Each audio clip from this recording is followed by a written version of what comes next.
Bueno, en esta segunda presentación entonces vamos a hablar de la producción de carne y lo primero que tenemos que hacer es tener una aproximación al potencial de producción de carne de las pasturas que generalmente conforman una rotación forrajera en este tipo de suelos. La siguiente.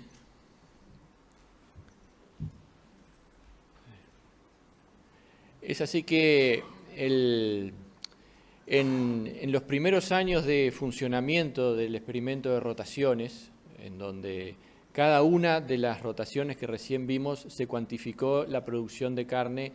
mediante el sistema que le llamamos de put and take, que es de poner y sacar animales, que básicamente acompaña lo que es la evolución de forraje de cada rotación, tratando de optimizar la utilización del forraje producido. Es decir, en primavera, cuando hay más pasto, se ponen animales. En otoño, en las épocas de barbecho, que se reduce el área de pastoreo, se sacan animales. Y así sucesivamente, sin importar de dónde vienen esos animales o después que salen del sistema hacia dónde van. Simplemente se cuantificaba el peso a la entrada, peso a la salida, de manera de tener una idea del potencial de producción en cada sistema como sistema cerrado. Tenemos en el caso de el sistema de doble cultivo de forraje, cultivo continuo para pastoreo animal, la rotación corta, recuerdan, 2 años de verdeo, 2 años de pradera, la rotación larga, 2 años de verdeo, 4 años de pradera, el mejoramiento de campo, y acá también incluimos en esta información la festuca de alta producción que mencionó Walter anteriormente, y vemos que utilizando esta metodología para la estimación de la producción de carne, que se nos puede aproximar al potencial de las pasturas, estamos en un rango de 400, 600 kilos de peso vivo de carne por hectárea por año, si consideramos las barritas o la variación y los desvíos. Cuando desglosamos esa producción de carne en sus dos componentes principales, la dotación y la producción individual de los animales, la dotación fue la variable que más explicó esa variabilidad en la producción de carne, en donde vemos que en torno de 800 kilos de peso vivo por hectárea de dotación, estábamos obteniendo entre 500 y 600 kilos de carne por hectárea, y esa dotación se relacionó también con la productividad individual, que es la línea naranja, en donde a partir de ese umbral también de los 800 kilos de peso vivo por hectárea comienza a disminuir la productividad animal. Es decir, a los efectos de plantearnos un nivel potencial de producción de carne de esas pasturas, de esas áreas de pasturas intensivas en forma cerrada, podemos estar hablando del entorno de 550 kilos de carne por hectárea, a una dotación de 800 kilos de peso vivo, unas 2 unidades ganaderas, y una productividad individual de 280 kilos de peso vivo por unidad ganadera por año, para tener como referencia. Entonces, la siguiente pregunta fue, ¿qué pasa cuando esta área intensiva la ponemos a jugar con campo natural, con suplementación estratégica, y que el manejo del pastoreo no está solo en función de la pastura, con eso de poner y sacar animales, sino que está en función de las necesidades del sistema y del animal, donde hay situaciones de sobrepastoreo, donde hay situaciones donde sobra forraje, porque no tenemos esa flexibilidad metodológica de estar sacando y poniendo animales, que sí nos ayudó mucho a identificar el potencial, pero ahora queríamos llegar a definir un potencial alcanzable de esa área puesta en un sistema de producción. Es así que volvemos a hablar de los sistemas, de las rotaciones que ya hemos venido hablando, en donde le incorporamos el campo natural a cada rotación en torno a un 25-35% del área total, es decir, vamos a estar hablando de sistemas que son 2/3 el área de la rotación o mejorada, 1/3 campo natural aproximadamente. El sistema de cultivo continuo, donde el área de rotación es 50%,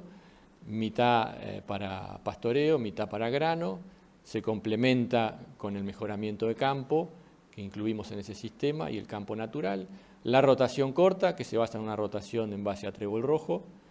en la fase de pasturas, la rotación larga, con las praderas en base a trébol blanco, lotus y festuca, y la pastura permanente teniendo como referencia una festuca ya de 6 años de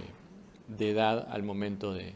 empezar esta evaluación. Y a cada uno de estos sistemas le asignamos una estrategia ganadera. En el caso del sistema que se basa en la rotación de masa agrícola, la recría de terneros. Acá tenemos lo que son los datos reales de 5 años de producción de este sistema, en donde vemos que partimos de terneros que pesan 180 kilos en el otoño, en mayo, y a abril del año siguiente, luego de una recría de 12 meses, están entre 360 y 380 kilos de peso vivo. Un sistema netamente recriador. Después, al sistema basado en la rotación corta, la estrategia ganadera que se definió fue de recría de terneras y engorde de vacas. Aquellas terneras que no eran utilizadas por el módulo de cría como reemplazo, entraban con un peso inicial de 150 kilos, se recriaban nuevamente durante un año hasta salir del sistema con 330, 340 kilos de peso vivo luego de un año de recría. Y este sistema se complementaba con el engorde de vacas en invierno, sobre avena, sobre ryegrass, agregando unos 70 kilos por animal en cada ciclo de engorde que duraba 90, 100 días. Luego, al sistema basado en la rotación larga, le pusimos la estrategia ganadera de recría y engorde de novillos, que es tal vez un testigo comercial, algo muy común, en donde entra el ternero con 180 kilos a la recría y luego sigue hasta tener un novillo gordo de 500 kilos de peso vivo en un periodo que va de 18 a 22 meses, en donde intentamos que el animal pase solamente un verano en ese ciclo de recría y engorde, y una cola de la generación puede pasar un segundo verano.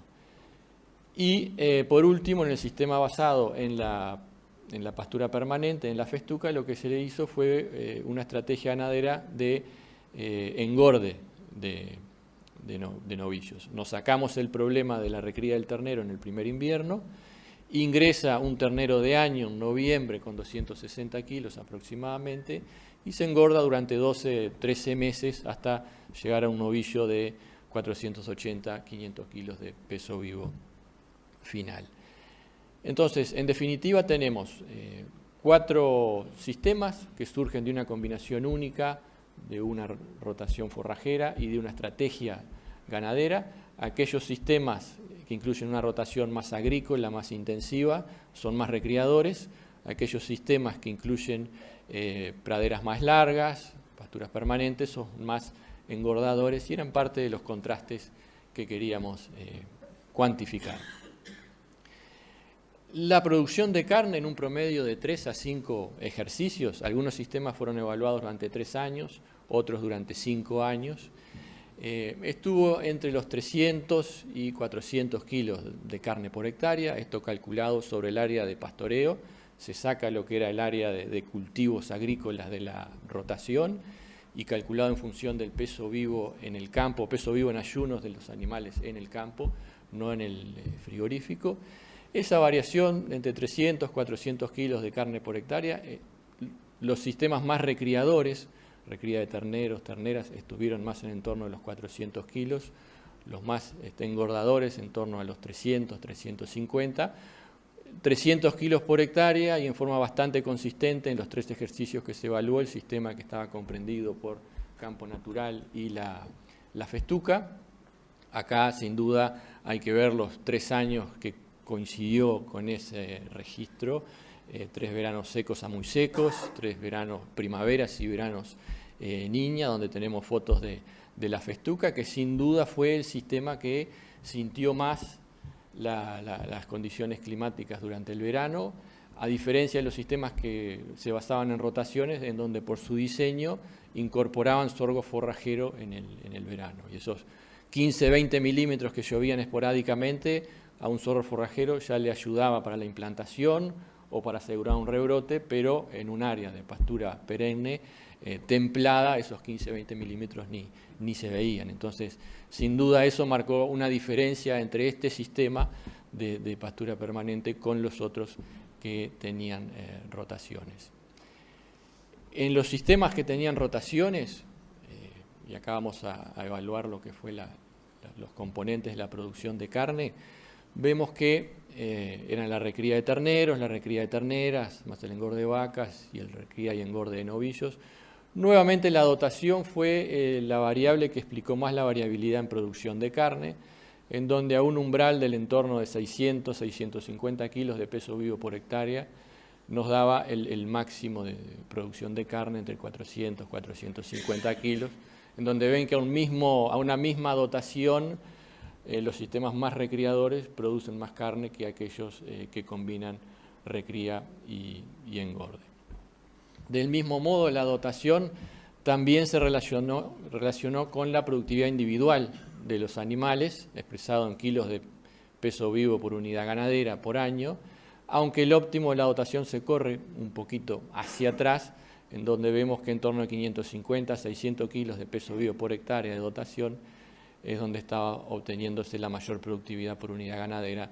en torno de 280 a 300 kilos de peso vivo por año. ¿Qué nos dicen estas dos gráficas tratando de juntar la información? Y acá recordamos de la época de facultad lo que es la curva de Mott, en donde a medida que uno incrementa la dotación,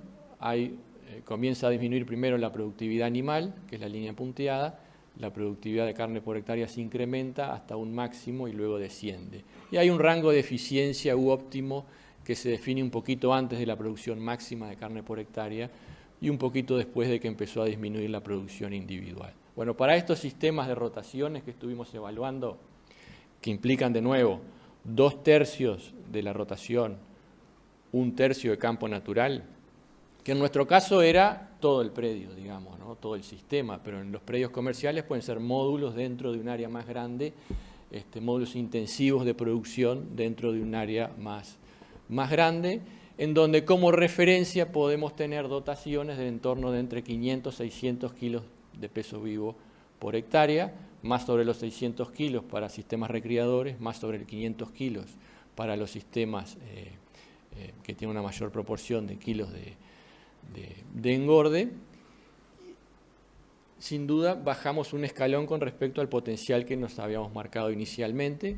porque acá estamos incluyendo el campo natural, que tiene una menor capacidad de carga, una menor productividad. Recuerdan que la producción potencial de carne, que era entre 500 y 600 kilos, ahora está entre 300 y 400 kilos. La dotación, que era de 800 kilos de peso vivo por hectárea, ahora está entre 500, 600, 500 kilos de peso vivo por hectárea. Y aún así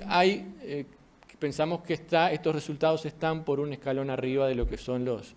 sistemas comerciales. Si uno tiene como referencia los resultados de las carpetas de FUCREA, de las empresas agrícolas ganaderas o ganadero-agrícolas, capaz que hay valores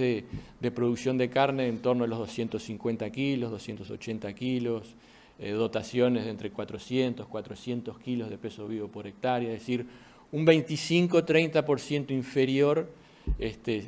a estos valores, si bien dentro de esos promedios hay un mundo de 60, 70 empresas con mucha variabilidad, pero son valores de referencia. Entonces, en la última parte de la presentación, repasar capaz 2 o 3 conceptos que pensamos que pueden ser claves para reducir esa brecha entre resultados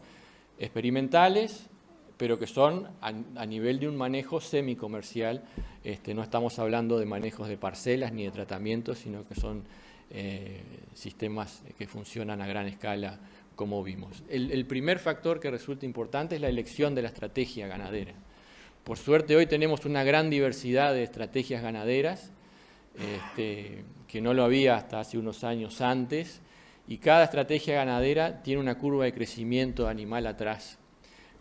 para llegar a cumplir con las especificaciones de cada una de esos negocios. Entonces, el primer ejercicio de planificación es decir, bueno, ¿qué estrategia ganadera se acopla más con mi rotación forrajera y viceversa? ¿Es producir un novillo pesado? ¿Es producir un novillito para un corral? ¿Es producir una vaquillona? ¿Es producir un ternero entero para exportación? Hoy tenemos múltiples estrategias, que antes capaz era el novillo gordo y la vaca gorda. Hoy se ha abierto el abanico y eso genera la necesidad de planificar y ver los datos de pasturas, los datos de los requerimientos de de la evolución en la curva de peso de los animales para llegar a esos pesos finales. La estrategia ganadera también me determina en gran medida la eficiencia de stock, medida como los kilos de peso vivo producidos por 100 kilos de peso vivo que tuve que mantener en el campo.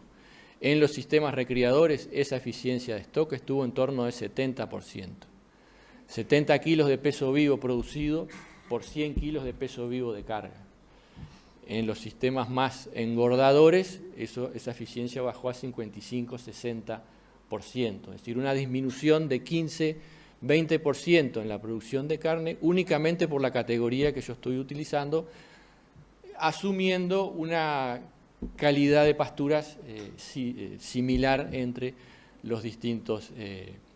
sistemas. Eso también lo comprobamos con la estimación de la eficiencia de conversión de los animales, utilizando datos reales de la calidad de las pasturas, del desempeño productivo de los animales, de la ganancia de peso que se miden mes a mes durante todos estos 3 años, y poniéndolos en modelos, en este caso el NRC, nos da una eficiencia de conversión de entre 11 y 15 kilos de materia seca por kilo de peso vivo producido, datos que coinciden mucho con la realidad, donde las categorías más recriadoras sin duda son más eficientes por la etapa de crecimiento en la que se encuentran. La estrategia ganadera también definió el nivel de suplementación de cada uno de los sistemas. Esos niveles de carga que yo les mostraba entre 500 y 600 kilos de peso vivo por hectárea se lograron con este nivel de suplementación. En la gráfica de arriba son los kilos de suplemento, fundamentalmente grano húmedo por hectárea. En la gráfica de abajo el número de fardos por hectárea, en donde claramente la estrategia de recría y engorde tuvo unas necesidades de suplementación bastante más alta, 2-3 veces más que los demás sistemas, porque su estrategia la basa en tener una alta carga invernal para aprovechar el pasto de primavera, lo que fue el modelo Giprocar de hace unos años atrás, comparado con los sistemas de recría, donde se acompaña más la evolución del peso vivo con la evolución de la oferta de forraje, y las necesidades de suplementación son sensiblemente menores para llegar a un mismo nivel de producción de carne. Por último, en lo que tiene que ver el manejo del pastoreo realizado en estos sistemas, ejemplificado acá a través de lo que es la eficiencia de cosecha o el desaparecido, que mayormente termina consumido por el animal, tenemos que en este caso son la altura del disponible y la altura del rechazo. Acá hay más de 300 datos apareados de altura y rechazo durante todos estos años para los distintos tipos de pasturas. Campo natural, mejoramiento, festuca, una pradera larga promediando los 4 años, una pradera corta promediando los 2 años, avena, raigrás. Está para el sorgo también, no lo incluí en la gráfica porque se me iba un poco la escala de las alturas, pero vemos que en rojo está la altura de entrada, en azul la altura de salida, en promedio una altura de entrada en torno a 18 centímetros, una altura de salida en torno a 9 centímetros, una eficiencia de cosecha de 50% que se diferencia según el tipo de pastura, aquellas pasturas más permanentes como campo natural, mejoramiento, festuca, praderas largas, una eficiencia de cosecha en torno al 40% versus más cercana al 60% en las praderas más cortas, las pasturas más intensivas, en la avena, en raigrás, también en el sorgo, que fue el 55%, y eso es porque son pasturas más cortas, de menor duración, se utilizan más, se aprovechan más sin que el animal sienta tanto en su desempeño productivo, porque tienen una mayor calidad más homogénea en la planta y también en el potrero, porque no ocurren los problemas de enmalezamiento como mostraba Walter en las praderas más largas. Y eso en definitiva se logró utilizando cargas instantáneas muy altas. Esos 600 kilos de peso vivo por hectárea, bueno, eran entre 2.000 y 4.000 kilos de peso vivo por hectárea de carga instantánea, cambios semanales, a veces un poco menos, a veces un poco más, tratando de optimizar esa cosecha de forraje en el horizonte donde se está produciendo el crecimiento de las pasturas, de manera que ese forraje que cosechen sea verde, sea mayor digestibilidad, y nos aseguran una mayor utilización del forraje producido, esas 5 o 6 toneladas de materia seca por hectárea que mostraba Walter, para los distintos sistemas. Si hacemos las cuentas en función del porcentaje del forraje, el porcentaje de forraje utilizado sobre este producido es bastante mayor, porque nos estamos consumiendo siempre ese crecimiento que ocurre en ese estrato de alturas. Así que, como comentarios finales o grandes mensajes, primero recordar o resaltar el alto potencial de producción de carne de las pasturas en rotaciones forrajeras, que para aprovechar ese potencial uno de los primeros pasos es alinear la estrategia ganadera con la rotación, y eso luego genera una cascada de definiciones en cuanto a la dotación óptima, al nivel de suplementación, en cuanto a la eficiencia global del sistema. Los sistemas recriadores y basados en pasturas más intensivas fueron más eficientes, más productivos y más eficientes. No quiere decir que todos los sistemas tengan que ser recriadores, pero sí porque hay decisiones empresariales, financieras, de liquidez, que va más allá del proceso de recría, y bueno, hay que embarcar un camión de novillo gordo por distintos motivos, pero sí conocer el peaje que nos está pagando ciertas estrategias ganaderas por esa toma de decisiones en términos productivistas. Y el manejo del pastoreo es una de las claves para reducir la brecha que uno ve hoy con los sistemas comerciales. Si uno ve las pasturas de las rotaciones en palo a pique y ve las pasturas en los sistemas comerciales, no hay grandes diferencias. No hay grandes diferencias, y lo ven la productividad que tuvimos en los últimos años. Pensamos que la mayor diferencia en esa brecha en producción y en dotación está más por la utilización de la misma que por la productividad que estamos obteniendo. Así que bueno, con esto termino. Muchas gracias por la atención.